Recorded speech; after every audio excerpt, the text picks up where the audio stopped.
After Christmas dinner, I looked at my phone and saw a huge charge on my credit card, over $13,000. It was all the Christmas gifts. I checked the breakdown: department stores, toy shops, online orders, every single present. My heart sank. I asked, "Who did this?" Quietly, but firmly. My dad looked up calmly, like nothing was wrong. "We voted," he said. "You don't have kids, so you should pay for the ones who do." I just stared. What kind of logic was that? He kept going, like it was obvious. "You're doing fine. It's only fair."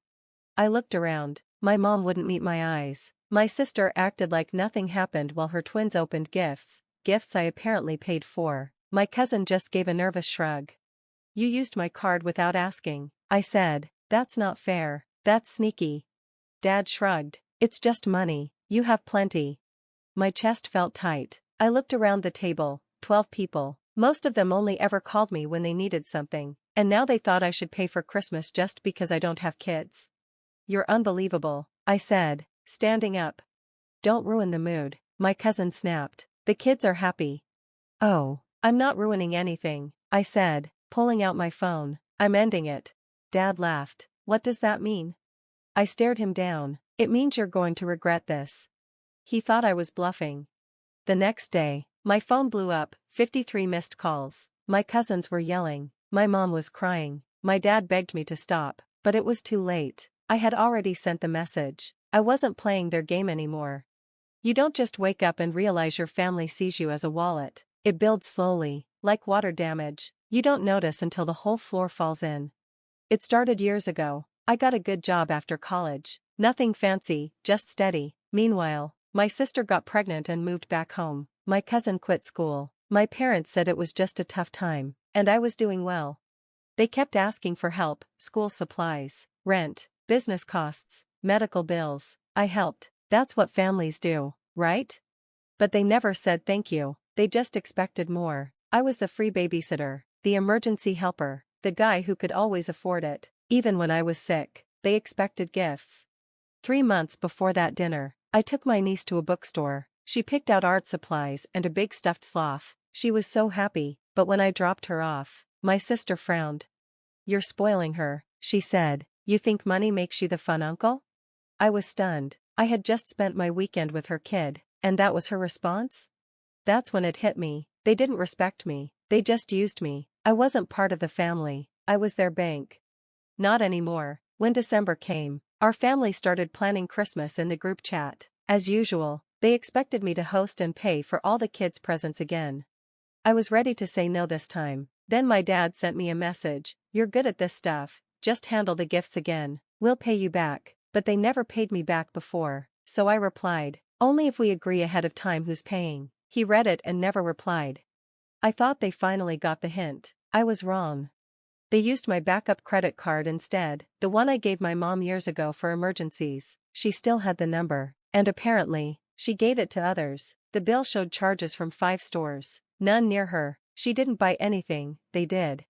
When I brought it up at dinner, they laughed. My dad said, "We voted, you don't have kids, so you should pay for the ones who do." Like it was fair, like I didn't have a choice.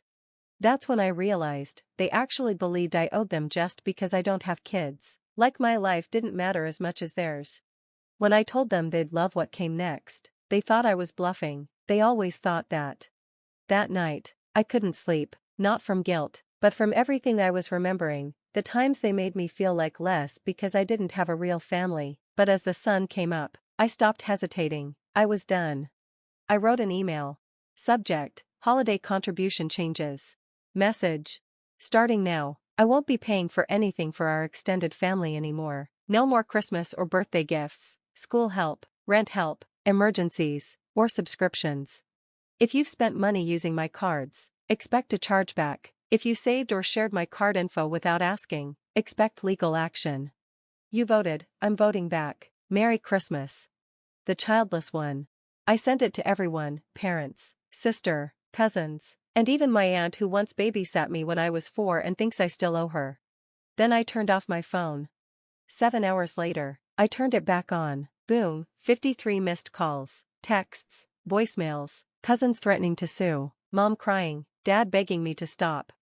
But I already talked to the bank. I reported the fraud. Over $3,600 in charges were reversed. The gifts were on hold or returned, and I froze the emergency card. When cousin Sarah tried to book a hotel, it got declined.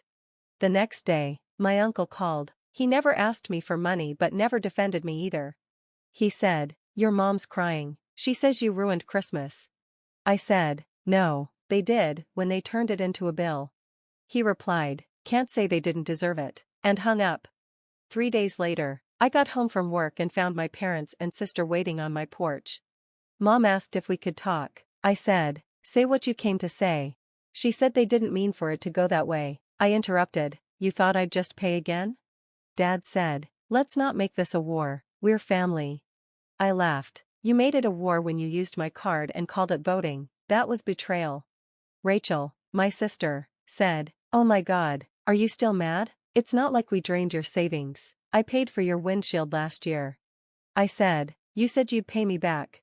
She rolled her eyes. "You make 6 figures, you'll survive." "That's exactly why this ends now," I said. "You treat me like a wallet with a casserole." Mom cried, "We were just trying to give the kids a good Christmas." Dad demanded I fix it, undo the chargebacks. I just stared at him. Then he tried to guilt me. "Think about how this looks. Do you want people to say you betrayed your family?" I said, "No, I want them to say I finally stood up for myself." Then I said the one thing that shocked them all. "I'm done with you, I blocked your numbers, and I'm moving to a different state, alone." They were speechless. I opened the door and said, "Now get off my porch." The next 2 days were quiet, and it was amazing. No calls, no drama, just peace. But on day 3, the messages came back: guilt, manipulation, emotional blackmail. Then I got one I didn't expect, from cousin Jason. "I screwed up. Can we talk?" I didn't answer, but an hour later, he was at my door. He looked different, cleaned up, serious. "I signed up for online classes," he said. "Marketing. I'm trying to get my life together." I stayed quiet. Then Jason said, "I was jealous of you. That's why I treated you the way I did. You had peace, no chaos, no kids, no noise. I hated that." I tilted my head. "Are you here for money?"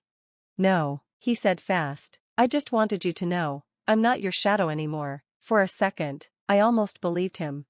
But 30 minutes later, I got a bank alert. Someone was trying to reset my online account.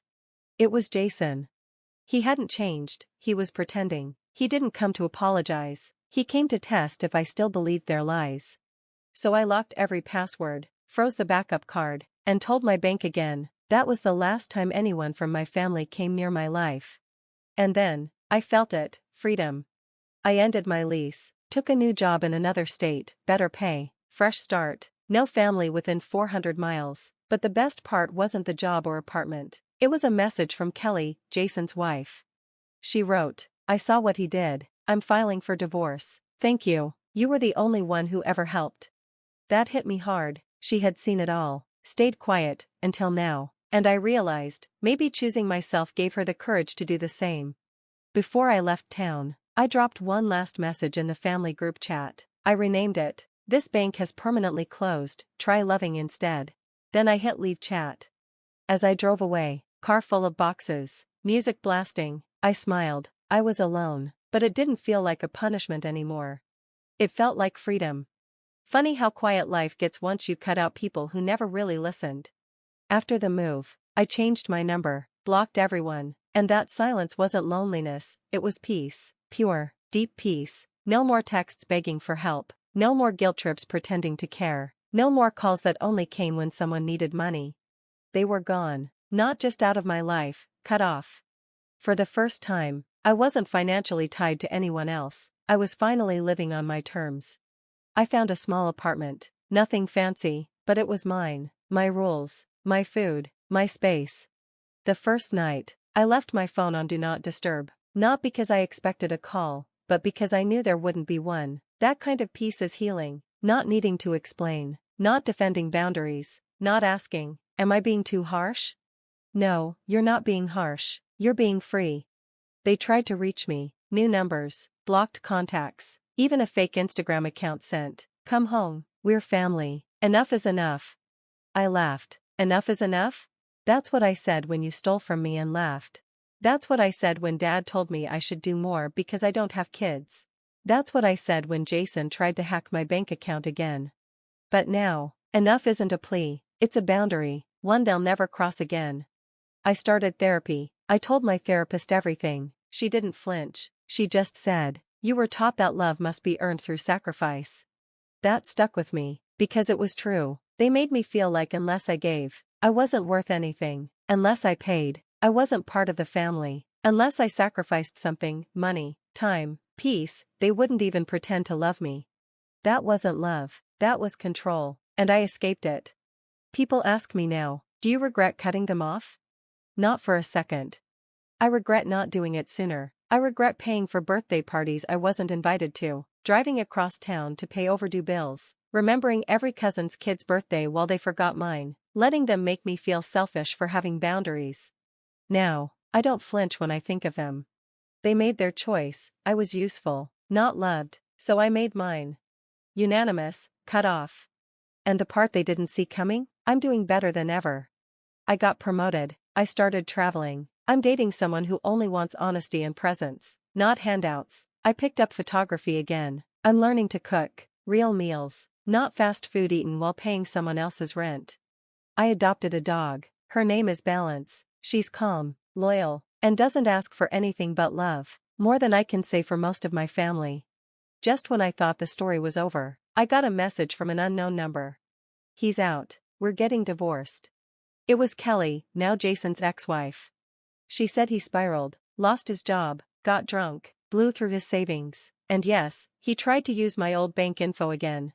"You were the only one who saw him clearly," she said. "I didn't believe you before, I do now." That's when it really hit me. This wasn't just about cutting them off. It was about refusing to carry their lies anymore. Sometimes, walking away doesn't just save you, it shows someone else the way out. I didn't lose a family, I escaped a scam. So now, when people ask, "What happened with your family?" I just smile and say, "I used to be the one who paid for Christmas, now I'm the one who saved myself from it."